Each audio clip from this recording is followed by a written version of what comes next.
We're delighted to welcome Sashiko expert Susan Briscoe to the studio today. Hi Susan, how are you? I'm fine, thanks.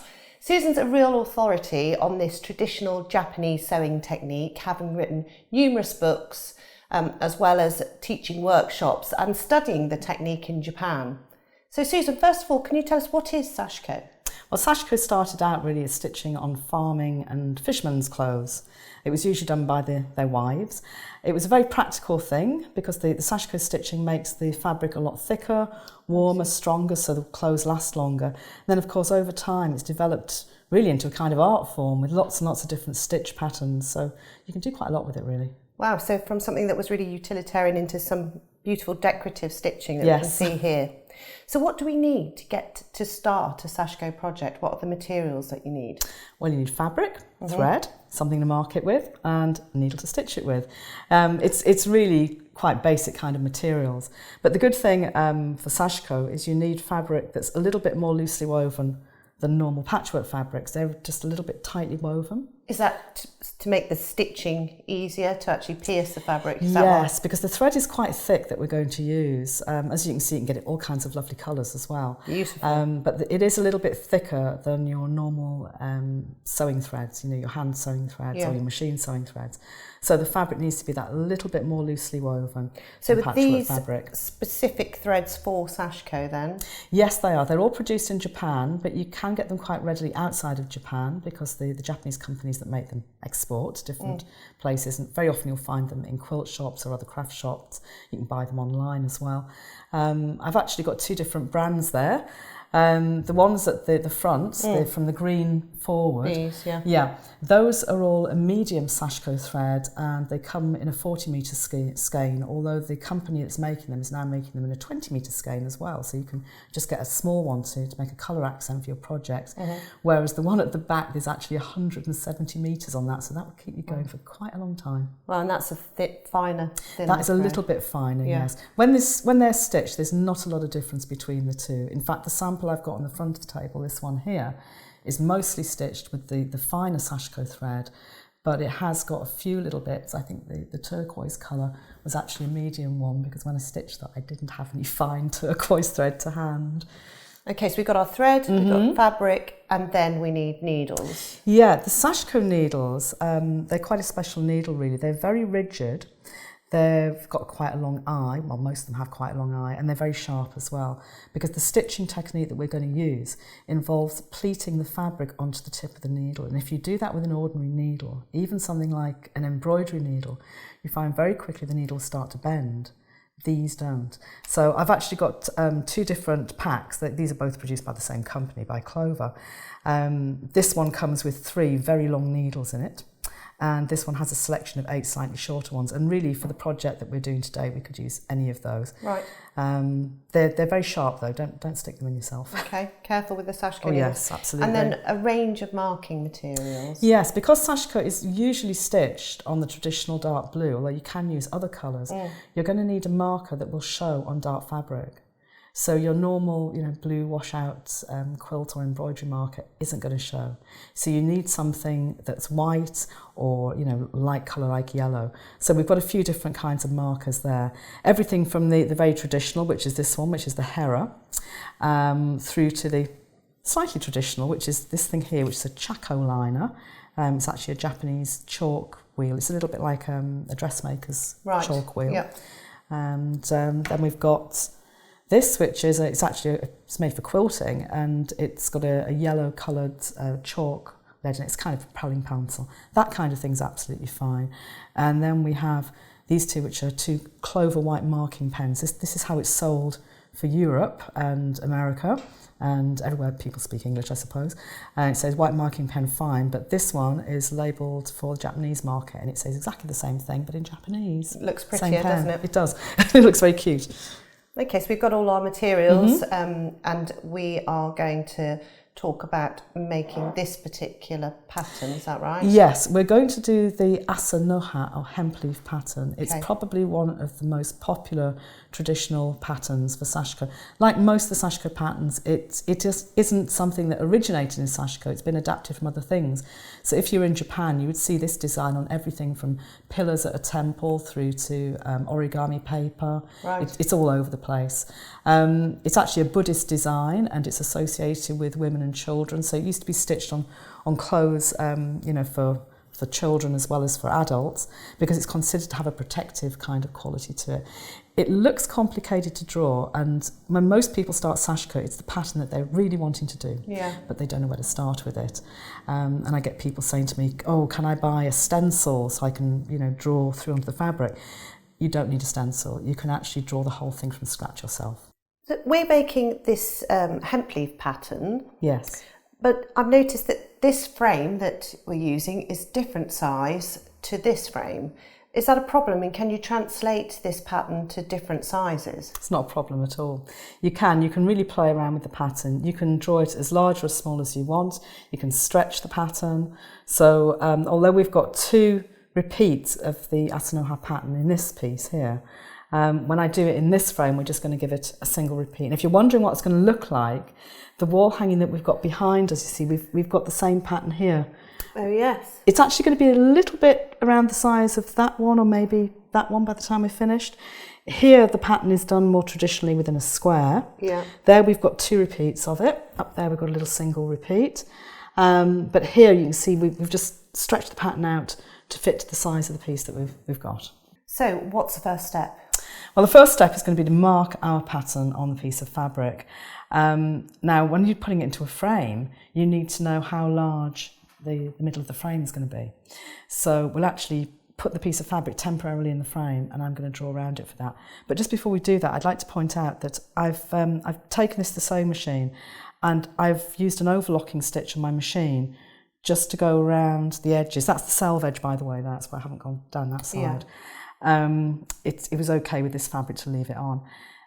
Because the Sashiko fabrics, you can probably tell from the edges, it does tend to fray quite a lot. Because it's a looser weave. Yes, exactly. So as I'm handling it, I don't want it to fray a great deal, as I'm making the piece. So the frame that I've got, I actually bought it in a sale because the glass had got broken. Right. But we don't need the glass. So I'm going to take the backing board out of the frame. And earlier on, I put some double-sided sticky tape on this. True Blue Peter fashion. It is very Blue Peter fashion, yes. Here's one I prepared earlier. Because you see, the piece of fabric I'm using, this is actually a little scrap that I had. This is one of the things I love about Sashiko. You start doing Sashiko, and even the smallest bit of fabric, you can make it into a little coaster or a framed picture, or something you can put into a card, anything like that. And this small piece, as you can probably see, is only just a little bit bigger than my backing board. So I haven't really got enough that I can do the kind of thing you would do with a cross stitch, where you would lace the back, something like that. And the frame isn't quite deep enough for us to get a piece of sticky mounting card inside the frame as well as the backing. When I did this one, you see with this is also very, very tight on the back. There wasn't a lot of fabric. That was also done with another scrap. So it's quite good for using little bits and pieces. Perfect, isn't it? Yeah. So there we go. With this one, I had a piece of sticky mounting card that used the whole thing. What I've done with this, I got some double-sided sticky tape. Yeah. It was the normal width. It was the 1 inch width.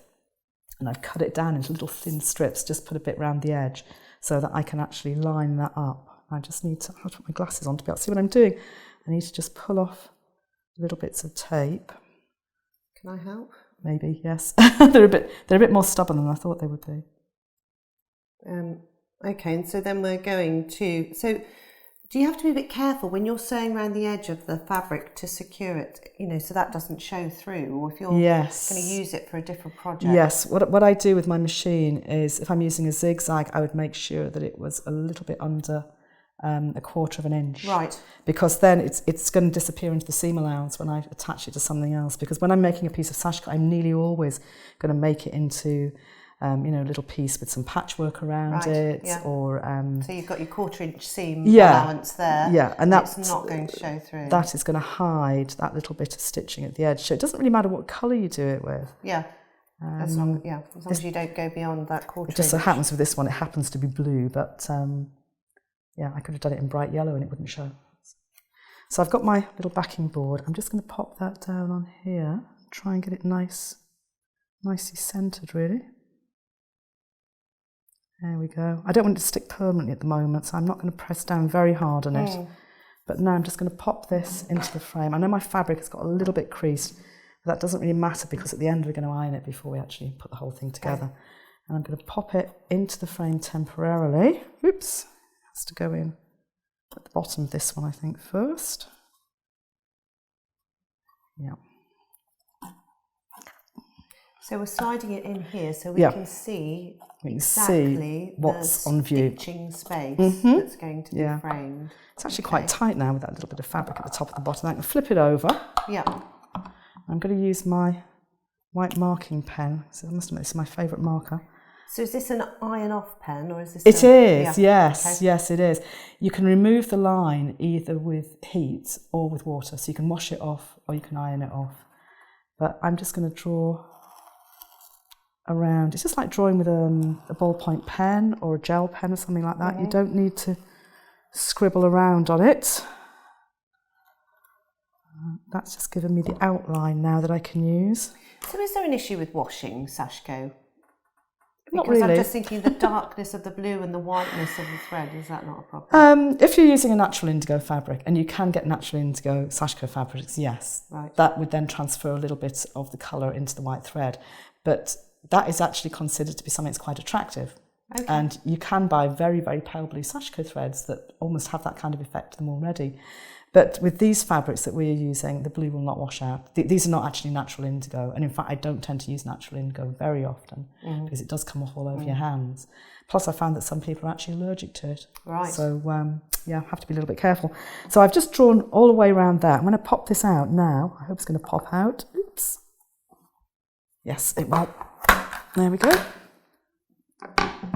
You can see I've got a line all the way around. That's going to give me the outside of the piece where we're going to mark the pattern. So I'm just going to pull that off there now. Thank goodness it didn't stick too long. That out of the way. So we've got this. Now I need to divide this in the middle that way and that way, so vertically and horizontally. Yep. And we were talking about this earlier.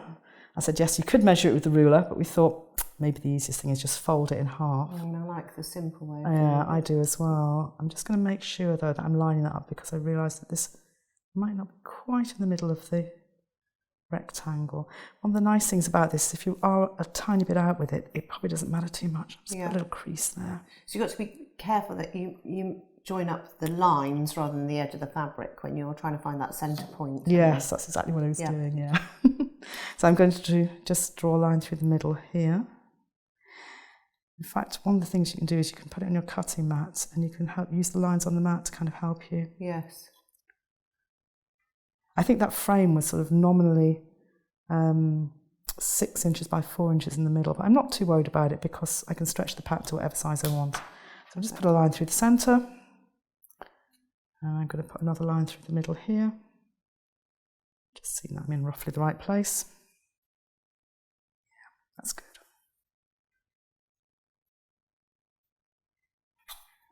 I'm just using that creased line really as a marked line to help me draw with this, but I'm making sure this is nice and straight as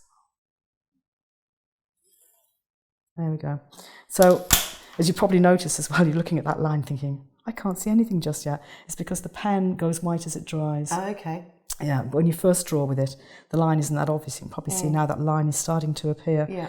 And you also might find that when you're drawing with this, when you're looking at it directly, you can see the line really well. But if you're showing it to somebody sitting a little bit away from you, sometimes they can't see the line that you've drawn. It's quite funny, really. So I've drawn those two lines in place. And what I'm going to do now is divide this across here and across here equally again.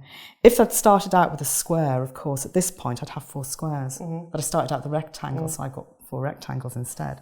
So I'm going to do the same thing. I'm going to just fold it. Find the centre. I'm just flipping it back and forth so I can see where it is. I suppose what I could have done is I could have taken a pin and pushed it through there and then put it through the other side, and that would have been perfect, but I think this is accurate enough for this. There we are. The main thing is I want to make sure that the lines that I'm drawing are pretty square. So I'm just using the mat to help me a little bit with that. Because the pattern's very symmetrical, isn't it? So it is, yeah. It's quite symmetrical. So that's looking good. Put a line through there. And I'm going to do the same thing down here as well. And you said that this is a traditional symbol. That's Why do you know anything about the background of the hemp leaf symbol? It's actually a pattern that comes from Buddhism.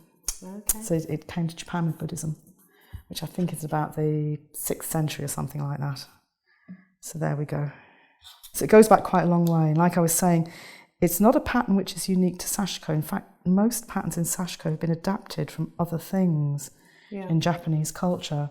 And really, you'll find that in terms of Japanese design, a lot of it has its roots in Chinese culture. It's a little bit like classical Greek and Roman design, actually, and European art. It's quite interesting. So I'm just putting some diagonal lines on it now. There we go. So 3 lines across. Yep. Okay. And I'm going to go the other way in the other rectangles like that. And that's creating that really nice diamond shape there. It is. And this is the first thing that we need to actually mark. I'm not going to draw the whole pattern before I start stitching because I find that's quite confusing because you end up with another set of diagonal lines going in here at a slightly different angle. Yeah. And if you mark them all in one go, it's very typical that you'll end up as you stitch going off on the wrong line at some point. Yeah. So I find it's a lot easier just to mark what you need at this stage. Yeah. And then we can actually start stitching. So are we ready to start stitching now? We are. I just need to open up some thread. I'm going to use the medium thread in a cream colour. I must admit, I do love cream thread for Sashiko, and a lot of people say, well, what's more traditional, cream or white? White or cream, what should I use? If you look at an antique piece of Sashiko, the white thread looks cream. Right. So if you want to give it sort of the instant antique look, you can use cream thread. If, on the other hand, you want it to look very, very modern and very bright, then maybe the white thread's better. Traditionally, it would have been stitched with white just over the years. Yeah. It does change colour a little bit. Now, when you're getting the thread out of the skein, it's not like 6-strand embroidery thread where you just find the little end and you pull. It's like opening a skein of perle thread. It's all tied together in one place, you see? There? Oh, yes. Yeah. Now, don't worry even if you've sort of messed it up a little bit because you can still usually find the place where it's all tied. And this might horrify you. You're probably thinking, what's she going to do next? I'm actually going to cut through like that because that means that all your threads now are the right length for stitching. And believe me, that is a lot quicker than doing what I used to do when I first started out, which was winding it all off into a little ball. Right. So it's a top tip there. Yes, it is. Winding into a little ball just takes ages, and it also means then you've got to see how long your threads are, but that's a good kind of length. Sort of optimum length. Yeah, you do want a good length. Up. Yeah, and something else that I like to do is I take the ball band or the skein band, whichever you want to call it, really, off the thread that I just used, and I thread it back on. So that's going to stay on my thread. So when that's in my work bag with lots of different Sashiko threads, I know which brand it is. And which colour it is as well. Of course, yeah. It's probably the same thing with Sashiko and with embroidery threads, I would think. Yeah. That if you change brands, even the white or the cream isn't quite the same colour. And if you're doing a big project, you probably want to stick with the same colour all the way through. And then if I can just borrow your finger, she's thinking, what am I going to do now? I'm just going to put this into a very loose plait, and that will keep my thread nice and tidy. Perfect. A lot of people do this with cotton perle as well because the skeins, that comes packed in exactly the same kind of way. And they're tied together. There we go. So now you see I've got the band on there, and even if I've got it in a bag with other threads, I'll know what it is. Okay. And to take the thread out, I just want to pull like this. So don't do the plait too tight, because if you do it very tight, you can't pull the thread out, but you see all my threads have stayed nice and tidy. Great tip. Now the thread can be a bit tricky to get through the eye of the needle. I find the best thing is just, give it a little lick and then squash it down a little bit. Right. Only last week somebody was saying that they've actually broken a needle threader trying to get this through the eye of the Sashiko needle, because you've got a long eye and a thick thread. I'm going to use, I think, one of these for this. Well, I could have used probably the shorter one of that size as well, because I want the nice long eye. I'll just get that threaded. But you see, if you squash the thread down... Expertly done. That would have taken me at least 20 minutes. Seriously. Yeah, it's not hard to get it through the eye of the needle. And you can just pull it up like this. We're going to stitch with the thread doubled. And this is a little bit different to what most people are used to doing. But it's you can see, it's only one thread. So when you pull the needle through, you're not trying to pull through, extra strands of thread. You're just pulling through the same amount of thread as if you threaded it the normal way. Yes. You're just leaving more of the thread in the stitch. Yeah, I see. And when I've looked at old Sashiko, nearly every piece of old Sashiko is done with a doubled thread. And I think that's the thing that makes the Sashiko stitches look so bold. If you just use the thread singly, it is just a running stitch, it's all a running stitch, but if you use the thread singly, the stitches don't look as bold. No. And this is the thing that really makes them look super duper. And I suppose more durable, more... Yeah. The idea is you're actually getting twice the amount of thread in for every stitch that you do as well. So it's like sort of, I suppose, twice the thickness value for your money, so to speak. So I've brought the two ends together down here. Yes. And I'm just going to stroke the thread up and down. I've been fiddling around with it a bit while I've been chatting to you. Why are you doing that? It kind of tames the thread, it gets all the extra twist out. Okay. But the Sashiko thread, of course, it's spun for Sashiko, so you won't have quite so many problems as you would do maybe with a more tightly twisted thread. Yeah. It will behave pretty well. So it'll lay flatter and smoother. And I'll show you a little trick as well, that this is quite a strange thing. But if you hold the thread like that very tight, and then you snap it a couple of times with your thumbs, that's meant to get all the extra twist out. Now, I have no idea if there's scientific logic behind it, but it looks interesting. There's some physics behind that. There probably is.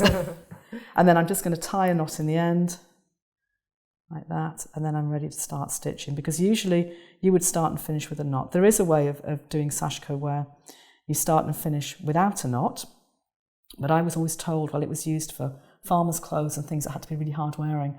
And if you don't put the knot in, then eventually it could work its way out. Yeah. So I tend to use the knot. The other method involves starting your stitching about an inch or an inch and a half away from the start of the line, going back towards the line, and then stitching through the stitches that you've just done. Reinforcing. Yeah. But of course with that, it means the stitches at the beginning of the line are always thick because you've got 4 strands of thread in them. So this does look a little bit better. Sashiko isn't actually a double-sided technique, so it doesn't matter what's going on in the back too much. So now we're ready to stitch? We are, but I'd like to talk to you a little bit and show you that there is actually a stitching order for this, like a way of getting the stitches in the right sequence, different lines. There is that for most Sashiko designs actually, and you tend to find if you stick to it, you can get around your work very economically without stitching yourself into a corner. Okay, without stop starting. Indeed, yeah. So I've got a sample down here. I'll just bring it over here to show you. I've stitched this using colour because the first time I tried to stitch this pattern, I couldn't work out where I was supposed to go. I mean, if you look at it like that, you can see there, you look at it and think, oh, do I go on this line next? Do I go on that one? You know, where am I supposed to be? And the lady who taught me Sashiko, Chie Ikeda, her teacher had made a coloured sample using different coloured threads. And when I looked at that, I could understand instantly how I was supposed to stitch. Because the first line of stitching I would do is the one that's shown in red, and that's the vertical line in the pattern. Then I do the line that's shown in yellow, and it forms this zigzag running down through the pattern like this. Then I would do the one in green, coming up here.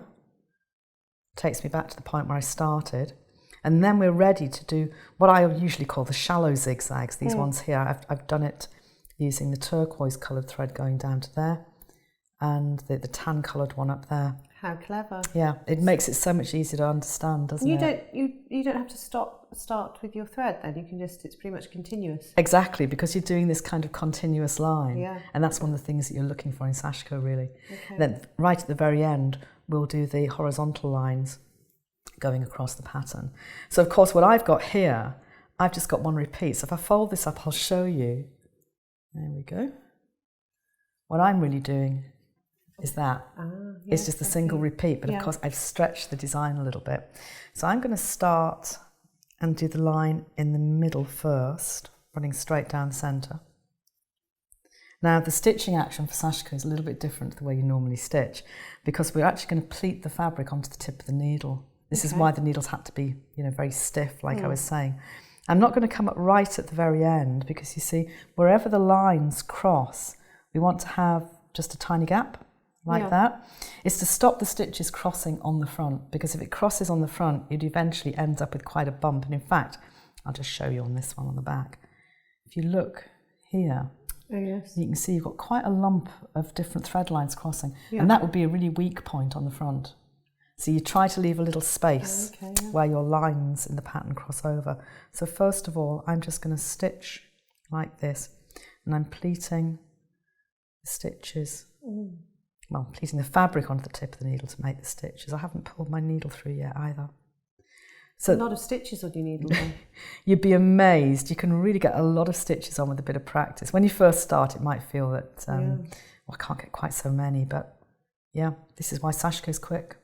So is it similar to if you've done a bit of sort of big stitch hand quilting? Is that? It's a little bit like that. Kind of rocking motion. Yeah, it is. It is a little bit like that. The stitch length you're going for is about 1/8 of an inch, and you want the gap to be around about half of that, certainly no more than 2/3 of it. So you can have a good look at what you're stitching. So I'm coming into this point here.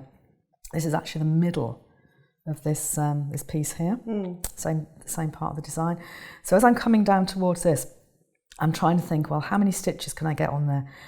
I think I'm going to probably get 4 stitches. So I'll try to do 4 stitches, see how I get on. That's not bad. Yeah, that's okay. If I'd got to this point and I found I was going to have a stitch in the middle, I would usually just pull my needle back and just slightly adjust the stitch size. That's to avoid having that stitch right in the middle of the design. Exactly. So that's a really important feature of Sashiko. That is really useful, yeah. Don't worry if you can't get as many stitches on the needle as I can. You're still going. That's got to come with experience, surely, though. Part of that is practice. That is true, yes.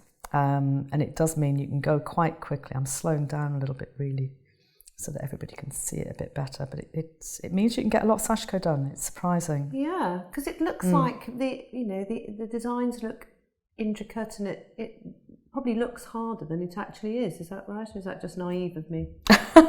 I don't think it's a really difficult technique to do, to be honest. I think I'm going to get to the end of this line, all on the one needle. Is that a record? No. It just means I've managed to do it quite quickly.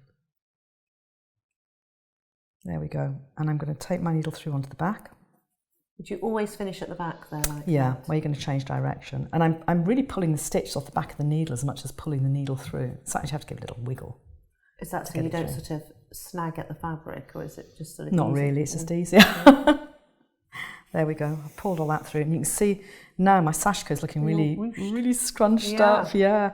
It looks like I'm going to do some smocking, doesn't it? Or something like that, really. But ease it out. Just start using it out. That's beautiful, isn't it? I'm going to hang on to that knot at the end. It is quite difficult to pull the knot through, but if you're determined enough, sometimes you can manage to do it. Yeah. I'm pulling it through. I'm being quite tough with this too. Oops, I've got that tangled around my packet of needles. I'll move those out of the way. But I'm trying not to scrape it with my fingernails as well, because I don't want to fluff the thread up. That looks absolutely now you see when you look at that line, it looks quite even. The stitching action is the thing that's making the 2 threads lie parallel in the stitch. Okay. If I was going in and out individual stitches, it would tend to twist like that. And something else that I did on that line as well, I don't always do this, but it was just a little tip that I got from one of my Sashiko teachers recently. I didn't bring the needle right the way through the front at first. I actually just had the point of the needle through, and that helps to stop the first stitch twisting. So by keeping your needle in there and getting lots of stitches on, you're preventing the twist and the turn. You're preventing the threads twisting. You're getting the stitches really nice and even. You're finding you can go a little bit quicker as well. And if I had got a twist on that first stitch, I don't think I have, but I'll show you what I would do. I'd just pull back on that knot there. Yeah. and pull it through again. Then you'd find when you turned it over, the twist would have disappeared. It's quite funny because once you get into the hang of stitching like this, it becomes quite difficult to make a twist. Oh, really? Yeah. I don't think I'd have that problem. So, no, well. Now I'm in the right position, you see, to start doing this zigzag down here. So I don't need to actually finish off on the back yet. What I'm going to do is bring my needle up again there. And I'm going to stitch down this diagonal line. Okay. I'm not counting the threads in the fabric or anything like that, by the way. Sometimes people ask me, do you count the threads? No, you don't. And I don't also count the number of stitches that I've got in each section. But the strange thing is, once you get into the hang of Sashiko and your stitches really start to become very nice and even, you can go back to a piece you've stitched later on, count the stitches in that section, and you'll find that you might have 12 in one section, 12 in another section, 13 in another, 12 in another. It's surprising, you've nearly always got the same number. And I think here I'm probably going to get 2 stitches there before I get to that point, which is where I'll change direction. So I'll pull it through. So when you change direction, you've got to come out at the back of the... I'm finishing on the back again, yeah. I'm not going to pull it too tight though. You see, as I'm pulling this together now, I'm going to try and leave... I tend to think of it as like a French knot's worth of thread, and if you have just pulled it through, like that just popped through by mistake. I've used the eye of the needle, pulled it back a little bit, and I'm going to hang on to that place there, and then I'm going to ease it out again. Yeah. I know we're looking at the back at the moment. It doesn't matter whether you've got it showing the front or the back, but you see there's a little tiny, little bit of thread. It's almost like a French knot that isn't. Yeah. If you don't put that in, your Sashiko will start to pull in. Okay. You do need to have that. Every time you've got a sharp change of direction, have a little loop, and that really helps. And now I'm going to stitch down this line here. The lines I'm doing now are slightly on the diagonal, and that means that you've got a little bit more give in the fabric when you're easing the stitches out. You don't have quite as much give when you're going with the grain, with the threads in the fabric. Is that something you've got to be careful of then, or is it? You wouldn't want to pull it too much. Yeah, when you're easing it out. You start stretching the fabric out. Exactly. And you're also on the bias. Yeah, you are. You're on a bit of a bias there. Not quite on the true bias, but pretty close to it. If you do accidentally pull it too hard, all you'll find is that your stitches will just sort of stand up as little loops on top. And then you can just gather it up again, ease it out again, but don't pull it so hard this time, and then you'll be fine. Now I've come to the middle, and I'm leaving that little gap again in the middle. And that creates this... It does, it does. Yeah.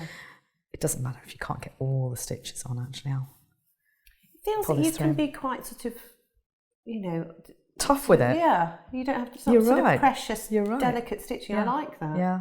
It's tough stuff. The thread is very hard wearing, very strong thread. I mean, you'll find that you can't actually break the thread with your fingers. I wouldn't recommend trying to do that. You'll pull forever and nothing will happen. There we go. That's a nice little line there. If you have come through the front like this, it's a good idea, rather than just picking the needle up and starting stitching, get hold of the thread where you've come through and stroke back towards the needle. Because then if it's got twisted, you'll untwist the thread. Yes. So that's really good. And now I'm going to start stitching again. Sometimes you find when you start stitching, after a little stop like that, your first stitch might come out a little bit too big or a little bit too small. And you'll notice this the first time you start doing Sashiko. Some people's stitches are a little bit bigger at the beginning, and some people's are a bit smaller. So just make a note of what happens when you do it. I mean, if I didn't do anything about it, my first stitch would come out too big. Okay. So I try to make the first stitch a teeny bit smaller. Okay. And then it just works out fine. So I'm just coming down here now. Now this next point. So you mentioned your teacher earlier. How did you learn Sashiko? Well, it's a bit of a long story. I used to work as an English teacher in Japan, in a small town called Uzumaki on the JET program, Japan Exchange Teaching, and we're going back now to the early 90s. So I had a lot of Japanese friends there, and we kept in touch after I'd left. When I went back for the Millennium New Year holiday in 1999, I started to see a lot of Sashiko samplers, actually like the ones you got your hands on there, this particular piece. And I thought it was just stunning. I hadn't seen this so much when I was living there. So I asked people, well, what's this kind of stitching? And they said, well, these small stitch patterns, they're the local Sashiko patterns. So I said, well, I'd like to learn. And one of my friends fixed me up with some lessons, and it all went from there. So you're just continuing down that next stitch. I am. You turn the corner again, yeah. Yeah. Coming down to that point. Trying to keep my stitches nice and even. A little bit like hand quilting though, if you have the odd stitch, it isn't quite perfect. Don't worry about it too much. Yeah. When you've got all the others in, it's going to look just fine, really. It's only you that's going to notice it, probably, Yes. isn't it? And point it out to other people. You might have to look very hard when it's finished to find the one stitch that wasn't quite perfect. It's like quilters, we say, fudging something. Yeah. Yeah. There we go. So I'm down at the place there. That's where I started off before. Okay. I'm just going to pull that down to there. So looks like we're almost out of thread here, huh? Yes, we are. But as long as I've got enough thread that I can still turn my needle around and put it back in, I'm going to keep sewing. Oh, okay. There's a little joining knot I'm going to show you. Right. And in Japanese it's called a hatamasubi, which translates as loom knot. We would know it's a weaver's knot. And you can use it to join very, very short lengths of Sashiko thread on the back of your work. Right. And it's brilliant. Wow. Once you know how to do it, and it is worth persevering with to learn, once you've learned how to do it, you can stitch until you've only got about ½ an inch of thread left. I'm excited to learn this. Fantastic. It's really useful, and you can probably use it in a lot of other crafts too. Yeah. I know over here it's used in things like lace making as well. But as long as you've got enough thread to be able to turn that needle around and put it back into your fabric, you're okay. If I hadn't, I would have just snipped the thread off fairly close there. And now I've probably stitched further than my thread will go. But I'm about to find out. Okay. Because of course I'm gathering the stitches onto the needle, so Yes. I don't need quite as much thread to go to the end as you might think. What I'm going to do is just get my needle out there. I'm going to cut the thread. So you've kept the fabric ruched up there, haven't you? Yeah, I'm keeping it scrunched up again. Yeah. I'm just going to leave a little turning loop there on the back. I know I've got the knot there as well, so I'm being a little bit careful. And now I'm going to ease that out, and it probably means that my thread, it has undone the last few stitches, but that's perfectly okay. Right. Because then I can just, take my needle and I'll flick out the last few stitches. So I've got a little tiny tail to tie the thread with. I'm actually going to undo a little bit more, because when I demonstrate this with people, I find if I do it with a really short thread, my fingers are so close together, you can't see what I'm doing. Okay. So I've left a little bit more, but with a bit of practice, the least thread you can do this with is about 1/4 of an inch, which is amazing. Crikey. Yeah. It's one of those knots, the more you pull it, the tighter it gets, and it doesn't come undone. So I'm going to thread the needle again. Just squish that a little bit. There we go. And I want to stroke the thread down like I did before. To get rid of twists and turns. Yeah. Get it all nicely calmed down. I'll just do the little twangy knot thing. The magic trick. The magic trick. I don't need to tie a knot now, because I'm going to tie this to the end of this piece. Now, it's very important how I hold the fabric. Admittedly, I'm tying it as a right-handed person, but I sometimes think if you're left-handed, you might be at a bit of an advantage with this, because your left hand also does a lot of work. Okay. Anyway, we'll see. So I've got my thumb and my first finger on top of the fabric, and I've got the new end of thread here, and I put that down to the right of the old end like that. And then I'm going to hold that. I'm kind of scissoring my fingers together like that to hold it in place with the left hand.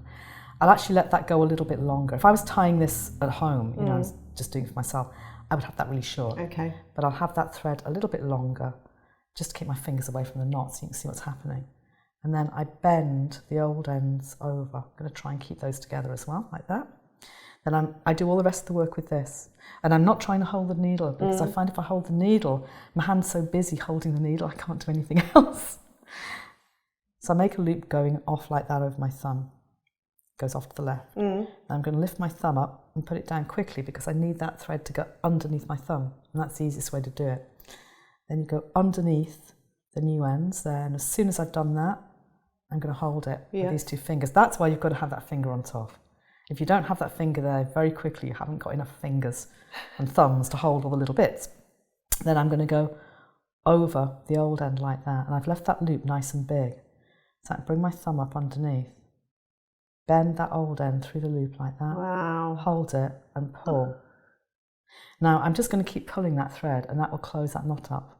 But if I let go of the ends, what will happen is the knot just comes out. Unravels, yeah.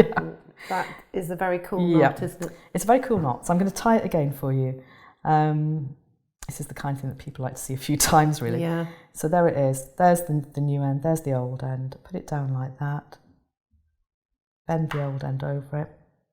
Make a loop going off over my thumb. And if it tries to kink up a little like that, just give the thread a little twist. It'll go like that.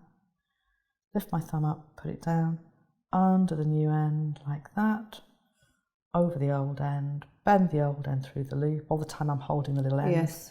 and then just pull. And that makes an incredibly flat knot. When you finish the Sashiko, it's very difficult to tell from the front where the knots are on the back. You've wasted almost no thread. I mean, if you want to, you can trim that down a little bit. Or I think what's it called, that knot? It's in English. It's called a weaver's knot, but the Japanese name is hatamusubi, which literally translates as loom knot. Okay. Over there, this is in the way. And then I can just keep stitching again. What a great. So it's amazing. It means it's very economical for your thread. Yes. And when I finish stitching, I won't really be able to tell where that knot is on the back. So if you couldn't get hold of Sashiko thread and you wanted to use, I don't know, perle thread, or, would that change the look of the project? The perle thread, it would change the look of it because the Sashiko thread is very matte, it's not shiny. But perle can look really nice for Sashiko. I mean, I have done some pieces using perle. The medium Sashiko thread is about the equivalent of a perle number 8. And the fine one's about the equivalent of a perle number 12. Okay. And you can also get cotton brode as a number 12 thread. Now that is very, very like Sashiko thread. It looks more like it than the perle does. But yes, you can try other threads. And sometimes it is fun to try and just see what happens. So there you go. So there's the line. And I don't think you can really see where the knot is. Absolutely not. That's amazing. It's remarkable, isn't it? So I'm going to continue stitching down here, and very soon I'll be at the stage where we can mark these shallow zigzag lines as well and stitch those. Okay, so the next stage really, isn't it? It will be the next step, yeah. So I've done my first figure of 8. I'm not too worried even about putting the needle parked in the fabric, because with it being the double thread you can't actually pull it off the fabric. Yeah. And now I'm going to mark this line here, the one that I've got in the turquoise and also in the tan colour. The thing with this is you're not really lining up with a particular place in the pattern. What I'm going to do is I'm going to try and get the angle on either side of the line the same. And I find if I try and do this by drawing first of all with the ruler, I never get it in the right place. It's as though putting the ruler on top creates kind of optical illusion. So I find the best thing is very often just to draw it by eye. The other little trick you can do is to take your needle and kind of use the needle as a ruler. So how do you know how far along that line that they've got to meet? I'm just looking at it and sort of eyeballing it, really. Yeah. I want that angle there and that angle there to be about the same. Oh, I see. So, yeah, I'm just drawing it in freehand. And that angle's going to change depending on whether you're stitching it as a rectangle or a square. So you've just got to, that's got to be your goal. If I was doing this on an isometric grid, on a 60-degree angle grid, I would be able to take that line and line it up with this point here, but I'm not. I've stretched the pattern, so that doesn't work. No. So you see, I've tried to do this part here and this part here about the same. But now that that line's starting to come through and show as white, what I can do is use my ruler to draw the rest, because I can just line it up here. Yes. Go through here. Ah, okay, go through here. Yeah. Yep. And do the same thing. Whoops. Yeah, thank you. And do the same thing down there. And then I'm also going to in fact I'll just draw this one completely freehand. With a bit of practice you can draw quite a straight line. There we go. And I'll mark this one in as well. This was the line that I didn't want to draw, at the beginning, because if I'd had this line drawn while I was stitching that one, you could bet that I would come somewhere like here and I'd gone for the long line. Yeah, of course, yep. It's great to have that system. It just makes it more manageable, doesn't it? It does, it does. It's easier to sort of find your way around the pattern. So now, I'm going to stitch along here, and I'll just keep stitching until I've got all of that shallow figure of 8 completed. So here we are, I've finished it.